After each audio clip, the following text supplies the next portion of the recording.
نبی پاک صلی اللہ علیہ وسلم کی حدیث ہے مسلم میں طبرانی میں، حضور نے فرمایا آؤ میں تمہیں پچھلے زمانے کے ایک ایماندار نوخیز ولی اللہ کی بات سناؤں۔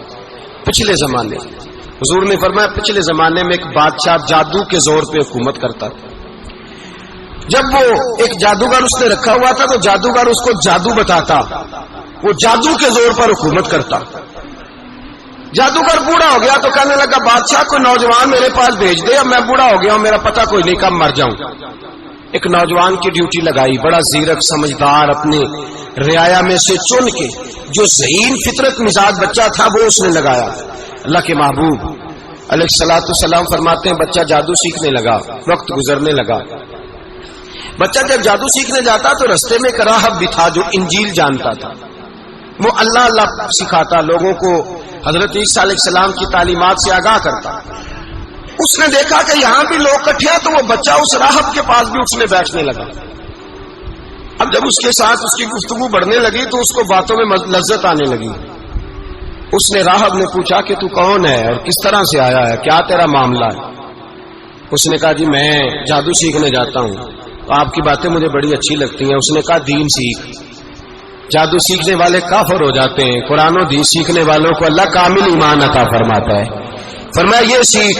بچہ بیٹھنے لگا، اس کے پاس آنے لگا، باتیں دل میں گھر کرنے لگی۔ ایک وقت آیا کہ مسلمان ہو گیا، اور مسلمان کیسے ہوا؟ بچہ کہتا ہے میں تجربہ کر کے ہوا۔ اب میں تھوڑا سا وقت جادوگر کے پاس بھی جاتا اور باقی سارا وقت وہاں بیٹھتا۔ میں ایک دن جا رہا تھا تو رستے میں اژدہا تھا، بہت بڑا سانپ تھا، رستہ روک کے کھڑا تھا۔ یہ حضور نے بیان کی حدیث۔ نبی پاک صلی اللہ علیہ وسلم فرماتے ہیں بچہ کہتا ہے کہ رستے کے اندر سانپ ہے، رستے بند ہے، لوگ چھتوں درختوں پہ چڑھے، ہراش ہے۔ کہتے چھوٹا سا روڑا میں نے اٹھایا تو میں نے کہا اللہ اگر جادوگر سچا ہے تو اسے مار دے۔ چھوٹا سا روڑا میں نے پھینکا، اژدہا کوئی نہ مرا۔ پھر چھوٹا روڑا اٹھایا، میں نے کہا اللہ اگر وہ عالم سچا ہے تو اسے مار دے۔ اب جب میں نے روڑا مارا تو اژدہا مر گیا۔ میرے اندر سے گواہی آئی نہیں دین کی باتیں سچی ہیں، نہیں قرآن کی باتیں اسلام سمجھانے کے لیے عرض کر رہا ہوں، اگرچہ اس دور میں انجیل تھی، اللہ رسول کی باتیں اچھی ہیں۔ کہتے میں مسلمان ہو گیا، اب میں نے راہب کے پاس ہی رہنا شروع کر دیا، جادوگر کے پاس چھوڑ دیا اس بچے نے آنا۔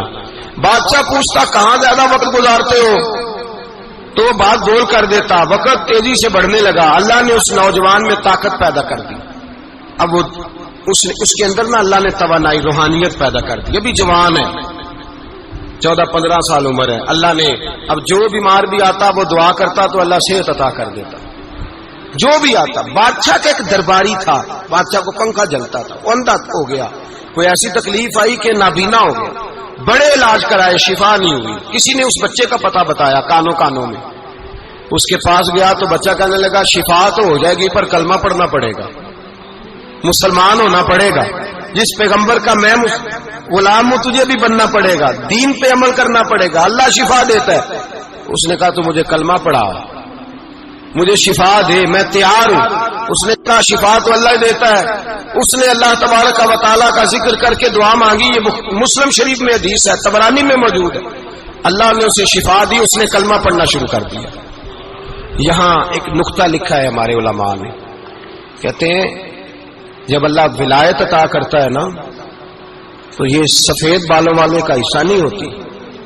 اگر جوانی میں کوئی آدمی توبہ کر کے تصوف کے راستے پہ چلتا ہے تو سب سے زیادہ ولایت اللہ اسے عطا فرماتا ہے، سب سے زیادہ ولایت اس کے پاس ہوتی ہے۔ ابھی اس کے بال کالے ہیں، چڑھتی جوانی ہے، دعا کی تو اللہ نے، اور حدیث پاک میں موجود ہے کوڑے آتے تو شفا یاب ہو جاتے، اندھے آتے تو شفا یاب، برس والے آتے تو اللہ سے دے، جوان ہے۔ بادشاہ کے پاس وہ واپس گیا، وہ جو آدمی جس کی آنکھیں ٹھیک ہوئی تھی، بادشاہ نے پوچھا کہ کیسے شفا ملی؟ تو کہنے لگا میرے رب نے شفا دی ہے۔ بادشاہ سجدے کراتا تھا، اپنے آپ کو منواتا تھا معاذ اللہ، کہنے لگا میرے علاوہ کون رب ہے؟ اس نے کہا وہی رب ہے جس نے تجھے پیدا کیا ہے، اور وہی رب ہے جس نے مجھے اندھے کو آنکھیں دی ہیں، وہی ہے میرا مالک۔ کہا اچھا تو مجھے نہیں مانتا؟ کہا نہیں میں اپنے رب کو مانتا ہوں۔ بادشاہ نے اسے سزا دی، ستایا، اس نے بچے کا پتہ بتایا، پر بچے کو بلا کے ستایا تو اس راہب کا پتہ بتایا، راہب بھی قتل ہو گیا، نابینا بھی قتل ہو گیا۔ بادشاہ نے کہا سپاہیوں سے اس بچے کو لے جاؤ اور پہاڑ کی چوٹی پہ جا کے نیچے پھینکو تاکہ مر جائے. بچہ پہاڑ کی چوٹی پہ گیا تو ہاتھ اٹھا کے کہنے لگا یا اللہ میرے لیے نہیں اپنے لیے، میرے لیے نہیں اپنے لیے انہیں اپنی قدرت کے جلوے دکھا. میرے لیے نہیں، اللہ کے بندے اپنی جان بچانے کی دعائیں نہیں مانگتے، اپنے لیے انہیں اپنی قدرت کے جلوے دکھا. یہ دعا مانگی، جتنے لوگ ساتھ آئے تھے وہ سارے زمین پہ گرے اور سب مر گئے، پہاڑ سے گر کے مر گئے. بچہ واپس سیدھا بادشاہ کے پاس کہنے لگا لو بھائی میرے رب نے مجھے بچا لیا ہے. جوان کا ایمان دیکھو، میرے رب نے مجھے، بولو میرے اللہ نے مجھے ایمان کی گواہی دے رہا ہے، میں بچ گیا ہوں، تو جھوٹا ہے میرا رب سچا ہے. اس نے کہا لے جاؤ اس کو دریا میں، کشتی میں بٹھاؤ، بیچ دریا کے جا کے دھکا دے دو. بیٹھے کشتی میں، دریا کے بیچ گئے اور جب جا کے وہاں اس کو دھکا دینے لگے تو اس نے کہا اللہ میرے لیے نہیں اپنے لیے انہیں اپنی قدرت کے جلوے دکھا. بس ایک طوفان سا آیا، جتنے سپاہی ساتھ آئے تھے ڈوب کے مر گئے. وہ بچہ اٹھا اور سیدھا پھر بادشاہ کے پاس، اسی کے پاس کہنے لگا لو بھائی میرے رب نے مجھے بچا لیا ہے، تیرے پاس آیا ہوں. وہ کہنے لگا تو کیا مصیبت میرے گلے پڑ گئی ہے، کیسے جان چھوٹے گی؟ تو بچہ کہنے لگا اگر تو مجھے باندھے درخت کے ساتھ اور سارے ملک کو بلائے، لوگوں کو اکٹھا کرے، پھر تو مجھے تیر مارنا، میں تجھے بتاؤں گا کیسے مارنا ہے، میں مر جاؤں گا. اللہ کا بندہ نوجوان ایمان دیکھو، مرنے کے طریقے بتا رہا ہے، میں تجھے بتاؤں گا میں کیسے مروں گا. یہ بات کہی، بادشاہ نے سارا مجمع جمع کیا، ملک سارا باہر آ گیا، درخت کے ساتھ باندھ دیا. کہنے لگا بھائی لوگوں یہ مجھے مارنا چاہتا تھا، مار نہیں سکا، اب میں اسے بتانے لگا ہوں کہ میں کیسے مروں گا. اسے کہو جب تیر مارے تو ساتھ میرے رب کا نام بھی لے، میں اپنے رب کے نام پہ جان دوں گا، ایمان کی پختگی میں اللہ کے نام پر جان دوں گا. اسے کہو رب کے نام پہ مارے، مر جاؤں گا. بادشاہ نے اللہ کہہ کے تیر مارا، پیشانی میں لگا، بچے کی روح پرواز کر گئی. جتنا مجمع کھڑا تھا سارا کلمہ پڑھ کے مسلمان ہو گئے، سارے مسلمان ہو گئے سارے. میرے رسول پاک سید عالم صلی اللہ علیہ وسلم نے نوجوانوں کو بتایا جب تمہارے اندر ایمان کی قوت آئے گی تو اللہ تمہاری مدد کرے.